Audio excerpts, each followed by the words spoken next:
ছোট ভাই ছোটখাটো একটা খামার করছে হাঁসের, সবাই দোয়া করেন যাতে এই খামারের হাঁসগুলো অনেক বড় হয়। যে রাজহাঁস, এটা এখন আমি নিয়ে যাব, এটা জব করা হবে।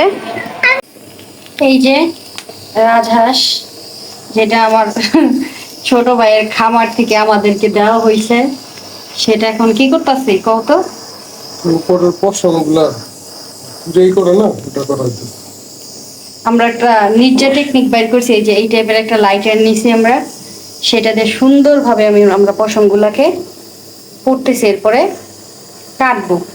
সুন্দর করে কুইটা কাইটা একবারে ধোয়া ফ্রেশ করে নিছি, এখন রান্না। এই যে রাজহাঁসটা, যেটা আমার ছোট ভাইয়ের খামার, ছোটখাটো একটা খামার থেকে আনলাম, সেটাকে পুরো কেটে বেছে পর এখন এটা আমি মাখায় বসাবো। আর আমি পুরোটাই রান্না করে ফেলতেছি, কারণ আমাদের মানুষ একটু বেশি, এক জিনিস রান্না করলে একা তো আর খাওয়া যায় না, সবাইকে একটু দিয়া টিয়া খাওয়া লাগে। এই জন্য প্রথমে দিয়ে দিলাম পেঁয়াজ, পরে আনাম গরম মশলা, তারপরে দিব হচ্ছে গিয়া আদা রসুন বাটা,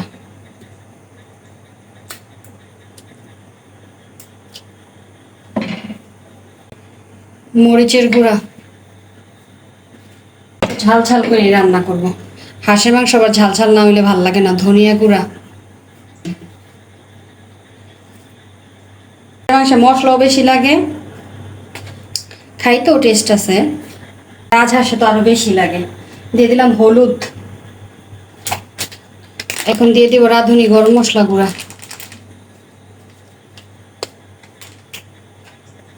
লবণ,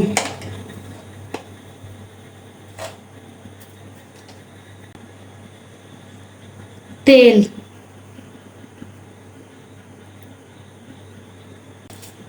সামান্য পরিমাণ একটু টেস্টিং সল্ট, সামান্য।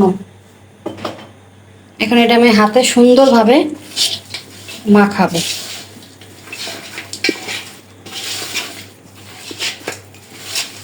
আমার পাতিলটা একটু বড় নিছি, কারণ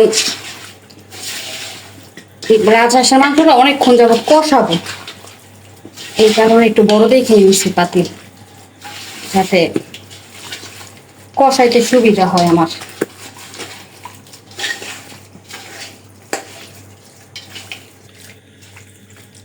এই যে মাখানো হয়ে গেছে, এখন আমি হাতটা দিয়ে সামান্য পরিমাণ একটু পানি দিয়ে দিব,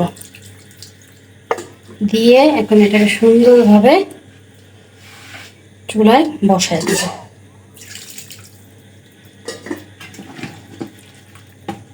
দেখছেন কালারটা এখনই কত সুন্দর দেখা যাচ্ছে, মাশাআল্লাহ।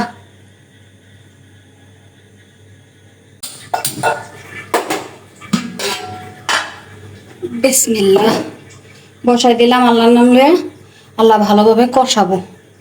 ঢাকনা দিয়ে দিলাম। আমি রাজহাঁসটা অনেক সুন্দরভাবে অনেকক্ষণ যাবত অনেক ভালো করে কষাই নিছি। এখন হচ্ছে আমি আলু দিয়ে দিব।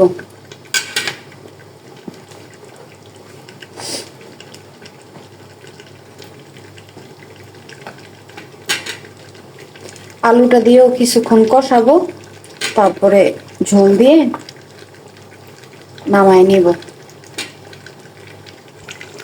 আলুটা আমি ভালোভাবে কষায় নিচ্ছি। আসলে মূলত আমার শাশুড়ি আমার হাতের রাজহাঁস রান্না খাইতে চাইছে, তো তার জন্যই রান্না করা। ভাবলাম যে হাঁসটা যেহেতু বড়, তাহলে সবাই একসাথে মিলেমিশেই খাই, তাহলে এটার মজাটা দ্বিগুণ বেড়ে যাবে। চুলায় রাজহাঁস রান্না হচ্ছে, আর বাইরের ওয়েদারটা দেখেন, ঝিরিঝিরি বৃষ্টি, ঠান্ডা পরিবেশ, মাশাআল্লাহ। আর ঠান্ডার মধ্যেই আসলে হাঁসের মাংস বেশি ভালো লাগে। রাজহাঁসটা কষানো শেষ হয়ে গেছে, আলুগুলো অনেকটাই কষানো হয়ে গেছে, এখন আমি পানি দিয়ে দিব।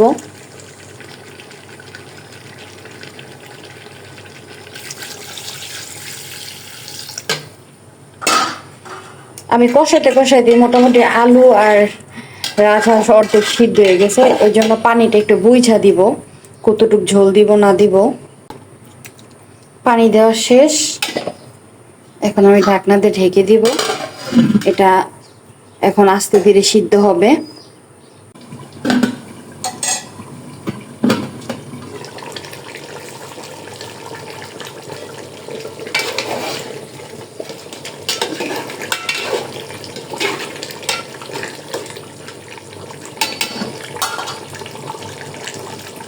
রাজহাঁসের তরকারিটা প্রায় হয়ে আসছে। এখন আমি জিরা গুঁড়া দিয়া নামিয়ে নিব।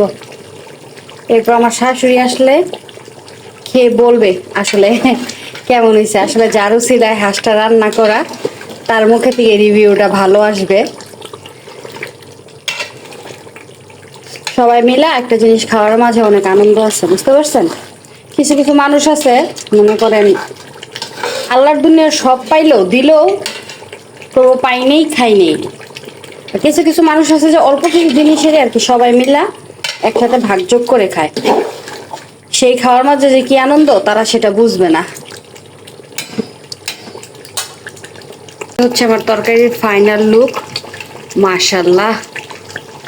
এখন আমি চুলাটা বন্ধ করে দিব। এতটুকু ঝোল আমি রাখবো আর কি, কারণ আমরা যেহেতু মানুষ বেশি, সেক্ষেত্রে এতটুকু ঝোল আমাদের লাগবে তরকারির। এই যে দেখেন ফাইনাল লুক। সবাই মাশাল্লাহ বলবেন।